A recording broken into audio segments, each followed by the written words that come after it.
What's going on, everyone, and welcome back to the channel. So it does look like after multiple gang members have been locked up and sent to the feds, No Jumper has landed an apparent new host, Boochie Bear, aka Brandon, the overweight jiu-jitsu sumo wrestler, also known as the failed Pan-Africanist MAGA journalist. And I saw a lot of people over there didn't do their research on this guy. So they all were pretty much just gathered on the little short bus, pretty much celebrating their new jiu-jitsu leader, the sumo wrestler, who they don't know, but they're just celebrating. Oh man, he's gonna catch that fade with Almighty and lose. And I'm looking at them like they're like the kids on the short bus. That's how I was looking at them the whole time. So how this happened was Big Baby, Loose Cannon, 4Extra, and a couple other gangbangers were arrested, leaving an opening at No Jumper. Yes, his opening came because a bunch of gang members were arrested. Now, moving on. Now, No Jumper, the hip hop show, hip hop, which Brandon hates and blames for black culture being quote unquote degenerates, as he says. He hates black culture. He hates hip hop. Yet he found himself on a hip hop show that covers different genres of hip hop, including black hip hop, which is the OG of all hip hops. So Flacco invited Bucci to the show and intentionally put him with Almighty Suspect on a live stream. Almighty, who is a rapper and a self-proclaimed pimp, and I believe he's also gang affiliated. So Brandon already off the back already don't like Suspect. He already hates him. He's the problem. He's degenerate. Based on what Brandon always says. And being the drama queen Brandon is, on his first live stream on No Jumper, he immediately starts an argument with Almighty Suspect, an argument by which Brandon, the Pan-Africanist, started by calling Almighty Suspect, because he's kind of light-skinned, he started calling him white or insinuating that he was white, somebody he doesn't even know. He started attacking his skin color right off the bat, insinuating that Almighty Suspect has white parents, and this sparked a heated exchange. And it's another day here. We got some random facts. We already out here. Hey, it's your boy. We got a light skinned nigga. You know what we do here. Supposedly, I call niggas. With a nigga, you said a hard ER.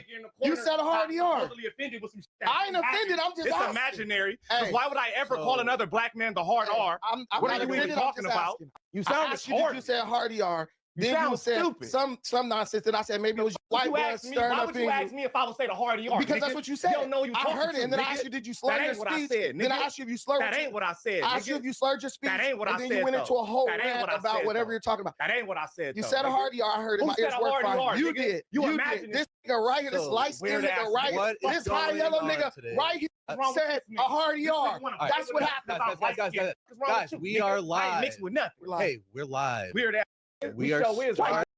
So as you can see, he is no longer with the Umar Johnson stuff or trying to be a MAGA journalist. However, he has been very consistent at being this, which is an overweight sumo drama queen who does jujitsu.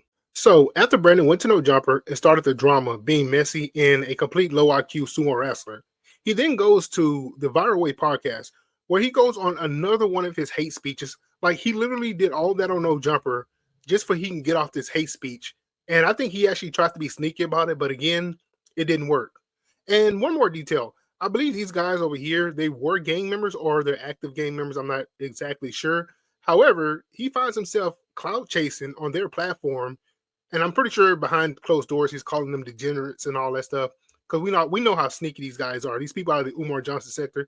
So while on their platform, he makes Almighty Suspect the aggressor in the situation. And him, the overweight sumo wrestler, was the victim, even though he admitted on No Jumper in Viral Way podcast that he was the aggressor, and he made comments calling Almighty, B word, which is bitch, and being a colorist against Almighty for being light skinned. Remember, this is a self-proclaimed Pan-Africanist, you guys. Then he uses this whole drama that he stirred up, like a hood rat who saw her baby daddy online with another girl, so she started acting up. He used this whole drama that he stirred up, to paint a narrative that Almighty Suspect is a representative of Black America. That's why when it started, I was like, you did say it. It wasn't even a big deal. Yeah. It was so minor. But he just kept going. And then, I was just being cool about it. But then, you just talking and posturing. So I was just like, bro, listen, you're not going to do anything. You're talking because this is what you do. Chill the hell out. Bro, So then I told him he's acting like a B from the projects. That's when the B talk started. You a B. Oh, you can say B. Yeah. Oh yeah, you a bitch. I call him a bitch first, so I would take credit for that. With that. I'll take credit for it. I'll say yes, that was me. And then he was like, "Only bitch I see is you." And da-da-da. But the thing with me is when Kelpie called the nigga bitch, bro took off on bro. Spit on the man. So when I saw that, I was like, okay, this guy is selective. He knows who to try. You've adopted this, and I'm all about growth, man. Yeah. We ain't trying to regress. And I looked at videos of bro from 2 years ago, and he's acting the same way. I'm like, bro, listen, I'm gonna give you all this gold. Bro, it is totally sad that the black people who we call FBA, right? The only representation of us on No Jumper is 2 niggas that are on drugs, acting cracked out. It's not Brick so much, but freaking this dude just tripping. And then the tether, quote unquote, Flacco, is the only one who's even acting respectable or actually acting like they're using their brain to pod. This reflects to me a bigger issue within the black community. Like, we constantly talk about how everybody holding us back, but when you look at little situations like that, like these guys, no one's making them do what they're doing. They're doing that because they want to, but then they know that we'll blame the outside influences. It's just disgusting to me, and that's what I got when he was doing that. Let's be clear about this. Brandon has spent his time as a self-proclaimed Pan-Africanist. He's not a Pan-Africanist, in my opinion, attacking other Pan-Africanists, FBA, ADOS, Black Jewish folks, 3%ers or 6%ers, I forgot what it is, freedmen, Jamaican Americans, Haitian Americans. He spent all that time over there in the Umar Johnson sector, pretty much just being the short, fatter version of Myron Gaines. He attacks all these groups because he's a self-hating Black American who hates Black Americans like Myron Gaines. Then he specifically calls out FBA because of his hate for Black Americans and his previous beef with Tariq Nasheed. You know Tariq Nasheed, who took him to court, and what the fuck is this? And just like a woman whose man left her 5 years ago, Brandon is still upset. He's older, fatter, IQ just continues to decline, just like Joe Biden. So he goes off on his hate speech, calling the rap artist and self-proclaimed pimp the representation of Black America. Then he insinuates that Black America needs to be more like Flacco. Flacco. We need to be more like Flacco. Flacco, the guy who's also obese, just like Brandon, who worshipped Umar Johnson like Brandon.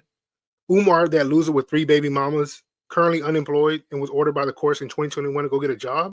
But then when we actually come here and we look at the docket, right? This is his name, Umar Johnson, Naisha Cabines, hope I'm saying it correctly. The white man's paperwork shows that you're a bum. Now, mind you, he's getting donations online. This is a man that claims to have 6 degrees. Yet he's not working in any professional setting whatsoever. Yet he doesn't have his own business or practice where he's practicing in child psychology or therapy or anything of the matter. Instead, he's a hobo online because he knows if he works, he'll have to pay more child support. So what he chooses to do is not pay child, not go get a job, so he doesn't have to pay more in child support. And now, how do we know that, right? If you look here on 12/9/2021, it says defendant ordered to seek and report employment, because Umar was doing everything possible not to submit his financial records. Not to submit his financial records. So he said, deadbeat who? Deadbeat you. And yeah, that deadbeat is still collecting money for that fake FDMG school. So Brandon wants us to be more like Flacco. Flacco, who ran a meme coin scam and ripped a lot of money out of a lot of people's hands, who defended Little Boom, who was caught on camera in 4K at Walmart, pretty much touching women and minors, and there's police reports and all that stuff.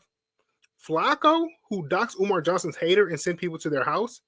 Flacco, who is currently hanging out with prostitutes at No Jumper. That's who we need to be more like.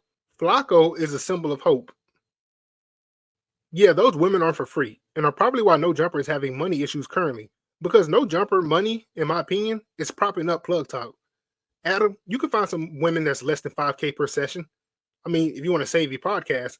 Flacco, who was recently walked down by Dumo on a podcast as he tried to rewrite history. Somebody. He touched someone. He touched that little girl. Why are all these niggas getting the same allegations? Flacco. But where he touched them, that's what people is like. On her so weird ass. to us, you On feel her me? ass. He followed her. That shit was weird as fuck. Shit weird as Listen. fuck. That shit's many, bro. That's a child. Them little girls was trying to get the fuck away from him. He's following them through the store like, hey. Like, who does that, bro? I wish all of them was my kids and I would have just caught him coming around the corner like, what? Yeah, crazy. Nigga look like Skeeter from Doug. Nigga, I'd have knocked your bitch ass out, nigga. Walk around my kids like that, nigga. Let's go to the last page, Josh. Bitch ass, nigga. Fuck you and your whole crew, nigga. What? Nigga. Yeah, I agree. Fuck Boom. somebody's child. You don't do that, bro. This is somebody's fucking kid on top of it. You don't touch nobody's child. Yeah. Give fuck what's going on, nigga. And you grown. Definitely bad. You should fucking know better. That's something to crash out about, to be honest. No, That's really definitely something bad, to you crash feel out me? about. Flocka, in these scenarios, I think you should just admit that you were on the wrong side and just do as much as you can to disinvest. Perspective. So now I want to ask my co-host a question. Sage, there's a content creator that you know. There's a content creator you know, you cool with him. Yeah. A video comes out of this beating his meat in Walmart and following around some little girls. In this video, you can clearly see, because we all seen it, you can see him follow these little girls from one owl to another owl, and he deliberately brushes up on them and touches them. Sage, will you then say, well, I need more evidence so I know what happened? No, that's not my guy. No, that's not your guy. You don't That's even. not my guy. Would you then say, oh, well, did they really touch her butt or did they touch her shoulder? Would that be the line that needs to be drawn? Or would you say, oh, this person is following around kids and touched a child? So I can immediately identify that as piece of behavior. You wouldn't put a post out saying, after reviewing all of the surveillance and after coming to my own conclusion, I think he should be exonerated. You wouldn't do a live stream where you just let this blatantly disregard everything and you just sit there, okay. Okay. You would have some type of pushback if you're gonna give him a platform. You're gonna be honest about what you've seen, correct? Yeah. That ain't my guy at that point. I don't even Exactly. So then I would think that it would be a piece of shit move to watch a piece of shit do piece of shit activities and then say, nah, it could have been something else. Like, no, gang, that's crazy. Okay. Okay. So look, it feels like in your search for like a gotcha moment that you got a lot of the facts wrong. But again, this is the man Boochie Bear wants black folks to be like. The guy who just got his overweight ass a job at No Jumper. So now he can get more black belts from those kid meals when he go through McDonald's. In conclusion, nobody wants to be like Flocko. And your little trick that you tried to use from going to No Jumper to the Viral Way podcast where you can stir up some drama is not going to work either. And I heard you were celebrating your 10 years of jiu-jitsu or sumo wrestling, whatever it is. I mean, is that class right next to a buffet, an all-you-can-eat buffet bar? Because I can see that you haven't lost any weight in that time period. It looks like you're actually gaining more weight. So with that being said, good day and goodbye.